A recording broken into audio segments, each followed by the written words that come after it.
Students, this is our lecture number 6, class 7, chapter number 2, transporting human and plants.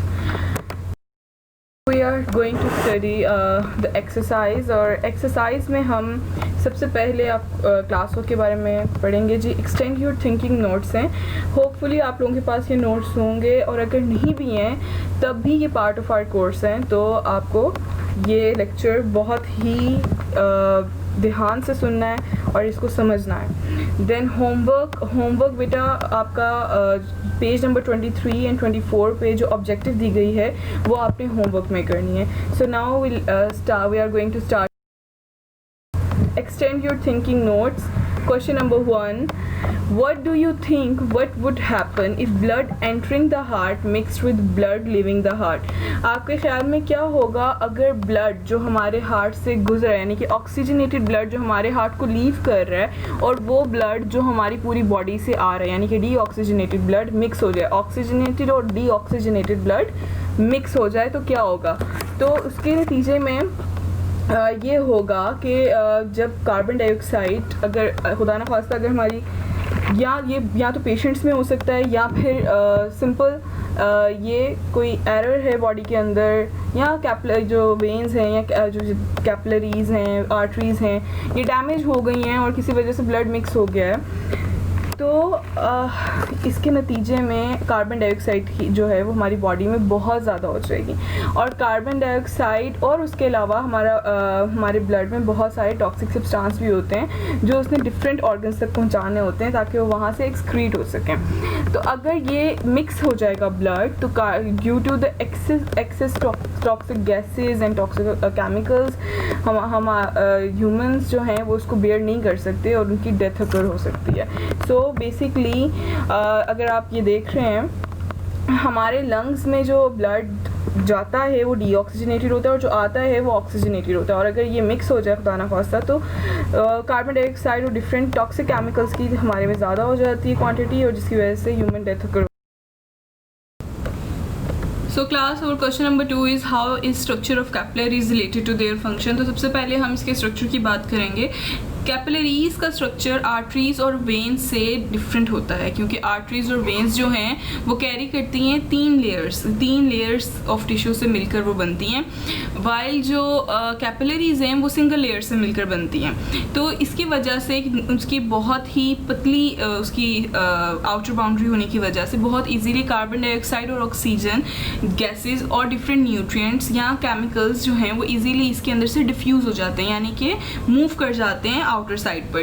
तो और एक तो ये इसका फंक्शन जो है वो रिलेटेड खैर है उसके साथ. दूसरा क्योंकि आप देख सकते हो इस पिक्चर में भी आर्टरीज ब्लू कलर में आपको एक जो बड़ी सी एक पाइप, जो आपको रेड कलर में एक बड़ा सा पाइप नज़र आ रहा है वो आर्टरीज का है और जो ब्लू में नज़र आ रहा है वो वेन्स है. तो ये एक आर्टरी है और आगे ब्रांचेज हैं, नेटवर्क है पूरा कैपिलरीज का. तो इसकी वजह से बेशक कैपिलरीज बहुत छोटी होती हैं लेकिन बहुत ज़्यादा अपनी तादाद में होने की वजह से इनका सरफेस जो है एरिया वो भर जाता है बहुत तेज़ी से और ज़्यादा जो है क्वांटिटी में ब्लड फ्लो करता है. और जैसे ही ब्लड फ्लो करता है, तेज़ी से फ्लो करता है, तो वहाँ पर ईजी और बहुत तेज़ी से डिफ्यूजन और सब्सटेंसेस जो हैं वो मूव कर जाते हैं. Now question number 3, explain how circulatory system completes the work of our digestive and respiratory system. So class सबसे पहले ये कि क्वेश्चन कहा गया कि सर्कुलेटरी सिस्टम कैसे डाइजेस्टिव और रेस्पिरेटरी सिस्टम में मदद कर रहा है. तो सर्कुलेटरी सिस्टम में ये तो सर्कुलेटरी सिस्टम जो है वो कैसे डाइजेस्टिव सिस्टम और रेस्पिरेटरी सिस्टम में मदद कर रहा है. तो सर्कुलेशन जो है वो एक्चुअली ब्लड जब सर्कुलेट करता है हमारी पूरी बॉडी में करता है और वो हर सिस्टम से होकर गुजर रहा होता है.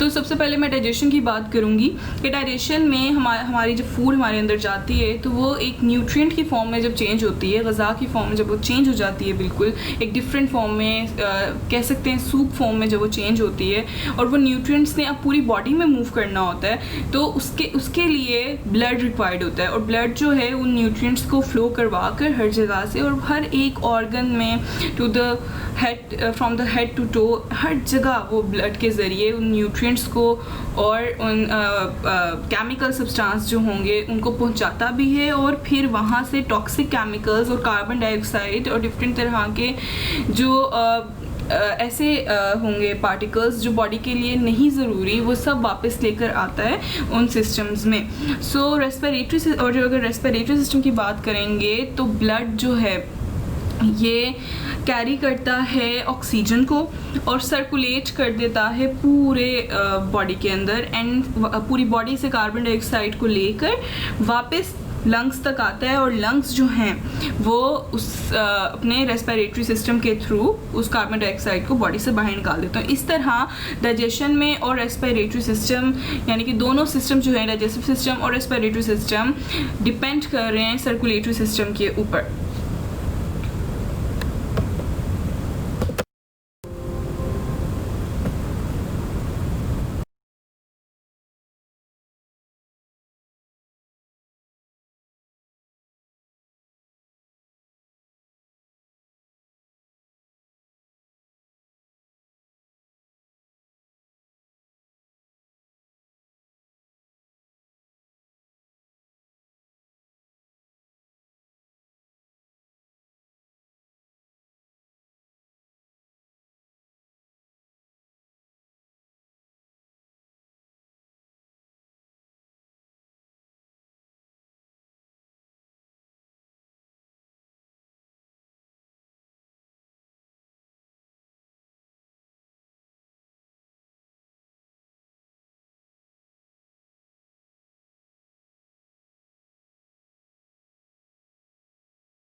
पानी की ज़रूरत भी बढ़ती जा रही है। So now class, question number 6 is what would happen to a plant if its leave were covered with waterproof petroleum jail.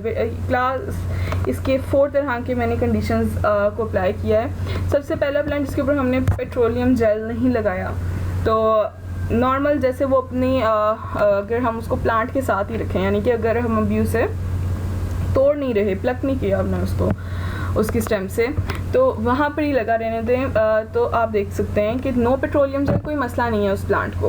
Upper surface only covered, अगर हम सिर्फ अपर सरफेस को पेट्रोलियम जेल से कवर कर दें फिर क्या होगा, lower surface only covered and both surfaces are covered. तो इसकी सिंपल सी है कि अगर नो पेट्रोलियम जेल कवर है तो वो अपने नॉर्मल जो रूटीन है प्लांट की वो वैसे चलता जाएगा। अगर अपर सरफेस कवर्ड है तो ट्रांसपेरेशन बेसिकली स्टोमेटा से होती है। तो स्टोमेटा जो है basically,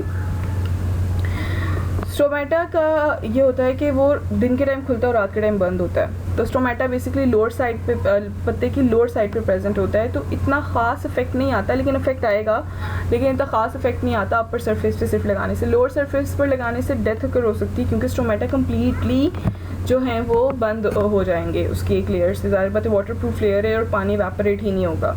and then both surface पे लगा देंगे तो इमीडिएटली ये कह सकते हैं कि बहुत जल्दी डेथ होगी, क्योंकि अब उसके पास कोई भी एरिया नहीं है जहाँ से वो वाटर को ट्रांसफर कर सकें।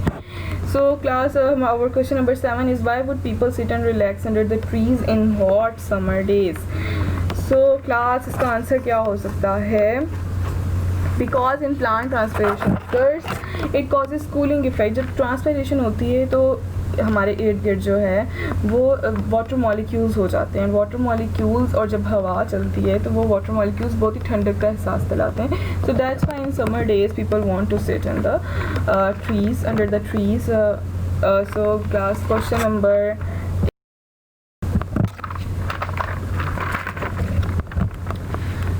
is solid food transported from one part of the plant to the other। कैसे solid food transport हो जाती है from one एक प्लांट के एक पार्ट से दूसरे पार्ट तक। सो क्लास, हमें पता है कि जाइलम एंड फ्लोएम मिलकर काम कर रहे होते हैं। तो मैंने क्वेश्चन नंबर 9 को भी साथ ही इसका आंसर दूंगी कि through which tiny pipes does the water move with in the leaves.